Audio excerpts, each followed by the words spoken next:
You ever see a family implode in real time? Not gradually, not silently, but with cameras capturing smiles, faltering, and the truth leaking out from between forced smiles. That's precisely what we've witnessed occur with the Brown family on Sister Wives. What began as a cohesive faith-based family with 4 women and 1 husband and a dozen plus children being raised together has devolved into a broken mess of mistrust, solitude, and raw emotional scarring. And somehow, one person always lands on her feet. Hey friends, welcome back. I'm Ariaa and you're watching TLC Next Reveal. If you've been keeping up with this roller coaster of a story, like I have, then, the cracks started forming well before Christine walked away. But now the mask is off. The illusion of family is gone, and the real story is right there in front of us. Favoritism, control, emotional neglect, and a silent takeover that's left everyone else in the dust. Before we dive into the nitty-gritty, don't forget to subscribe if you're here for real talk and truth without the sugarcoating, and please leave your thoughts in the comments.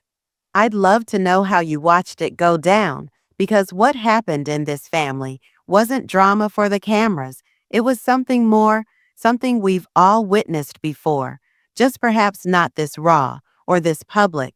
When Robyn came into the Brown family, she came with soft smiles, tearful eyes, and a carefully measured gentleness that at first glance seemed to be humility.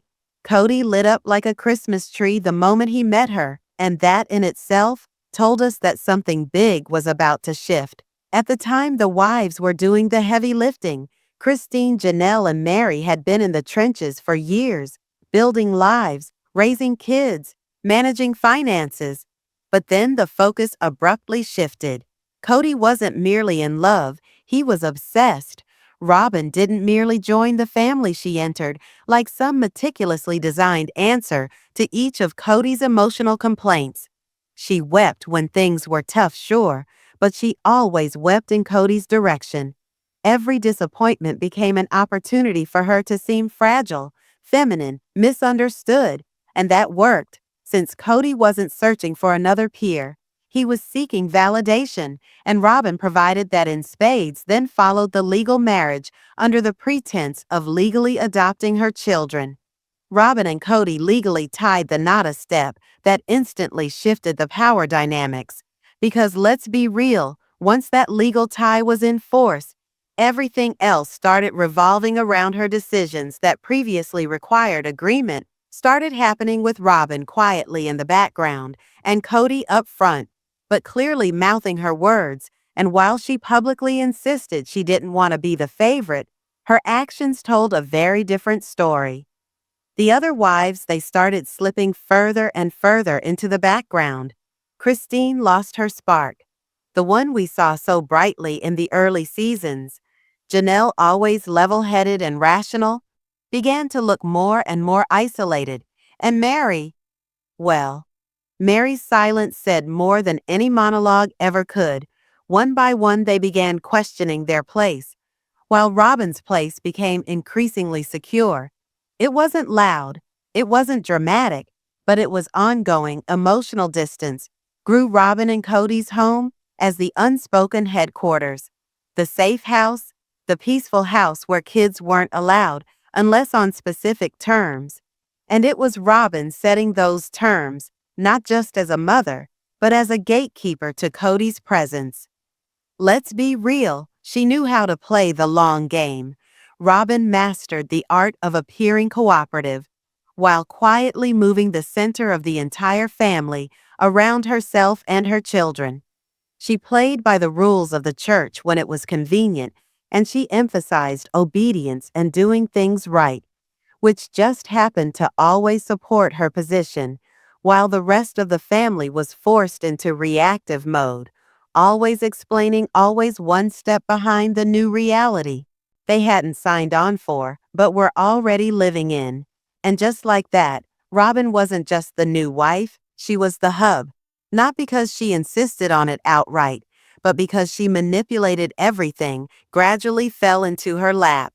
If you go back and watch the early seasons of Sister Wives, Kody Brown came across as a dad who was attempting to be everything to all of them. He was running from house to house, arms always full sometimes, with groceries, sometimes with a baby. And for a while, it was like he was trying. But somewhere along the way, between Robyn joining the family and the relocation to Flagstaff, that version of Kody evaporated what we received. Instead, a man who became emotionally closed off, defensive, furious, and alarmingly choosy about which children he actually showed up for. You didn't require a narrator to inform you which kids took precedence. Just watch the screen. Robyn's kids, especially Aurora and Brianna, got the emotional bandwidth. They had the scheduled visits, the one-on-one talks, the safe home. Meanwhile, Janelle's boys were treated like outsiders in their own family. Gabe and Garrison, who were close to their dad, slowly became symbols of all the things Kody did not want to answer: questions, resistance, accountability. The tension between Kody and his sons did not materialize out of nowhere. It was building over time, but with the pandemic, it erupted. Kody imposed strict rules that, let's be real, seemed designed to cut off everyone. But Robyn's household, Abe and Garrison, were to cut off their entire social lives, jobs, friends, everyone, so that they could maybe see their father if Robyn believed it was safe. And when they didn't listen, what did Kody do? He drew back. He stopped coming around. He called them disobedient. He stopped being their dad. The scenes with Garrison were some of the hardest to watch. You could see him trying. That was a young man desperate to be seen, to feel like he mattered. And Kody brushed him off it as rebellion. He told the cameras that his sons had to apologize to him. Not once did we hear him say, "Maybe I got it wrong." And something broke, not just between father and son, but in the viewers too. It became clear this wasn't just bad communication. This was emotional abandonment. Then there was the heartbreaking moment with Gabe when he shared the story about how his dad forgot his birthday. And not only forgot, Kody called him the same day and didn't even know what it was. That silence, that vacant stare in Gab's eyes when he said it, that wasn't just disappointment. That was grief. Grief over the living. Grief over a dad who was alive, but had emotionally checked out of the room a long time ago. And in the midst of all of this happening, Robyn's children remained guarded. They weren't getting cut off. They weren't being called disrespectful. They were still a part of the inner circle, still getting Kody's attention, still deserving of his presence. That contrast was so loud, it was deafening. What happened wasn't just favoritism, it was emotional neglect, disguised as discipline. Kody gradually ceased to be the father to the entire family and began being the protector of one household, and the rest were left behind to gather the pieces. If you pay close attention to Robyn Brown's words throughout the seasons, you'll hear something subtle and honestly sort of genius, in the sense that it's so calculated. She hardly ever portrays herself as being in control. She's not the boss. She's not the problem. She's the misunderstood one, the one who just wants peace, the one who's always crying or nearly crying about how difficult this all is. But behind the soft voice and the trembling lip, there's been a long history of Robyn bending the family dynamic in her favor while claiming she's just trying to hold it all together. It's hard to ignore the tears, or rather mentioned the lack of actual tears. Those emotional meltdowns she has in confessionals, when her voice shakes and her face crumbles, but nothing falls, no tears, just a show of vulnerability. Now, I'm not here to label someone's emotions as fake, but when it happens every single time she's called out, or every single time Kody gets backlash, it starts to look less like grieving and more like deflection, because every time Robyn cries, the subject conveniently shifts away from responsibility and onto how hard this is for her. Remember how she would say, "I just want the family to be close again," Or I just want us to live our faith the right way that became her mantra, and at first it sounded good. But let's look at what she actually did when it was time to move to Flagstaff. Robyn was the last one to sign on, the last one to pack. And yet somehow, the sole person who ended up in a huge rental that was move-in ready while the rest of the wives were scrambling, Christine and Janelle were left in limbo. Meri was hardly even part of the discussion, and Kody was basically living at Robyn's house before the dust even settled. So how did the one wife, who wasn't certain, get to be the most comfortable? You tell me. Then there was the whole Coyote Pass land division, that meeting, where the wives sat down to talk about how the property would be split, and somehow miraculously Robyn and Kody already had their plan figured out: 4 acres for Robyn, 4 acres for Janelle and Meri. She'd receive the leftovers. If anything, Robyn said she didn't want special treatment. She said she wanted fairness, but fairness would have meant Meri received her equal piece, and yet that never came to fruition, and Robyn didn't push for it either. She just stayed quiet, acting like she didn't have a voice, while the deal clearly was in her favor. Another instance when Meri was still trying so hard to be in the family, coming around, being faithful, hoping to be seen. Robyn would make statements like, "I want to be closer to her." And then nothing, no follow through, no phone calls, no actual relationship. She made those commitments on camera, then let them disappear screen. It was all about image. It seemed like she wanted unity, but her actions told a different story. Robyn has created a very careful persona. She puts herself out there as the peacemaker, the loyal wife, the one who's trying to save the family. But what we've seen season after season is someone who quietly positions herself so that she always ends up center, always ends up safe, always ends up favored. And when she's confronted, the tears fall, the victim mask goes on, and suddenly she's the one on the attack. It's not noisy, it's not violent, but it's incredibly effective. Robyn's strength doesn't come from yelling or ordering. It comes from control masquerading as submission. And it's that insidious manipulation that has slowly remodeled the entire Brown family around her. By the time it all eventually really broke apart, the writing had been on the wall for years. The Brown family, once heralded as this ideal of plural unity of marriage, faith, shared love, had slowly, painfully dissolved, and not from some external scandal. This wasn't about legal woes or media pressure.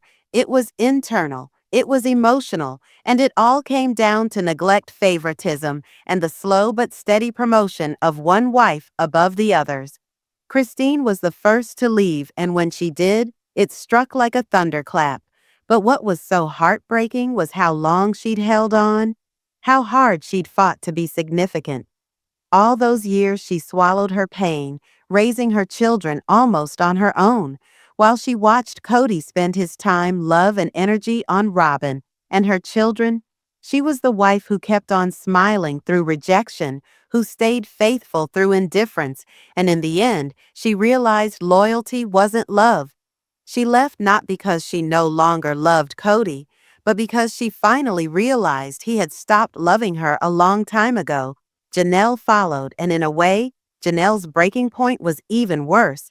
She was the stable one, the pragmatic one. She didn't need big gestures, just basic respect. But when her sons Gabe and Garrison were tossed aside by Kody during the pandemic, she saw what a lot of fans had already seen. Kody wasn't interested in being a father to anyone outside of Robyn's house anymore. The way he dismissed their emotions, gaslit their experiences, and then blamed her for being present for them. That was the final straw. Janelle knew what healthy boundaries looked like, and she walked. Then there's Meri, the original first wife, the one who had already survived the catfishing scandal. The emotional distance, the public humiliation, she stayed for all of it, hoping, waiting, holding on to whatever scraps of connection Kody would give her. But what did she get? Coldness, passive aggression, indifference. deeper than even Robyn could defend it anymore. And when Meri finally announced she was finished, it was silent, it was dignified, but it was decades late. So where does that leave Kody and Robyn now together, but not joined, not triumphant? They're sitting in the wreckage of the family. They claimed they were protecting all that control, all that manipulation, and now it's just the two of them, and even that doesn't appear secure. Look at Robyn in the tell-alls, watch her body language. She used to lean into Kody with pride, always the doting wife. Now her shoulders are tense, her expressions strained. There is no joy in being the last one standing when everyone else has walked away, and the perfect wife act. It's cracking. She cries about wanting the family back, but she was silent when it could have made a difference. She was silent when Christine was suffering. She didn't fight for Gabe or Garrison. She let Meri slip into the background. And now she cries for the cameras, not for the family. The myth of unity is dead. The Brown family is no longer a family, at least not in the way they tried to sell it. And Kody and Robyn, they're left with the truth. They helped create. It was never about unity. It was about control, and now, with no one left to control, they have to face what's really there between them or what's not. You know, watching this whole unraveling not just as a fan, but as a human being, it's honestly heartbreaking. What happened in the Brown family isn't just drama for TV. It reflects something so real. Favoritism, manipulation, emotional neglect. These are things that tear real families apart every single day. And when you're watching it happen in a family that used to be all about love, faith, and unity, it just hits different. I believe what is most painful is seeing how long the other wives attempted, how long they held on to the hope that if they just worked harder, remained quieter, or were more faithful, they'd at last be significant again, and still nothing changed.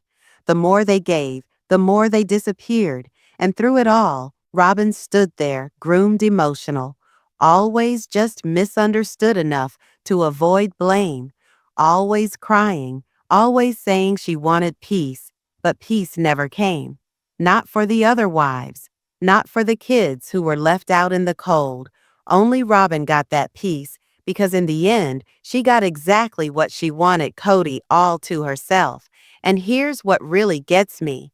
We, the audience, we saw it even when the show tried to cover things up, even when the storyline looked scrubbed and rehearsed. We saw the pain in Christine's eyes.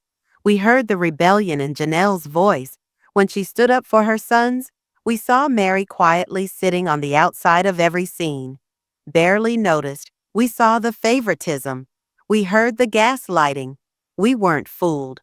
So now I'd like to ask you, is Robyn really the victim she presents herself to be? Or has she been quietly pulling strings behind the scenes the whole time?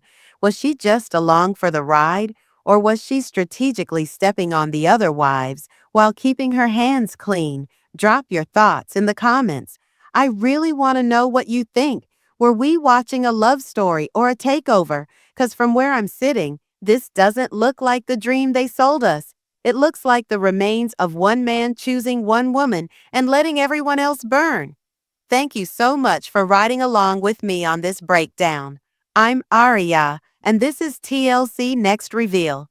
Don't forget to hit that subscribe button. Give this video a thumbs up if you thought it was honest and authentic, and drop your thoughts below. Until next time, take care of your heart, trust your instincts, and never let anyone make you feel invisible.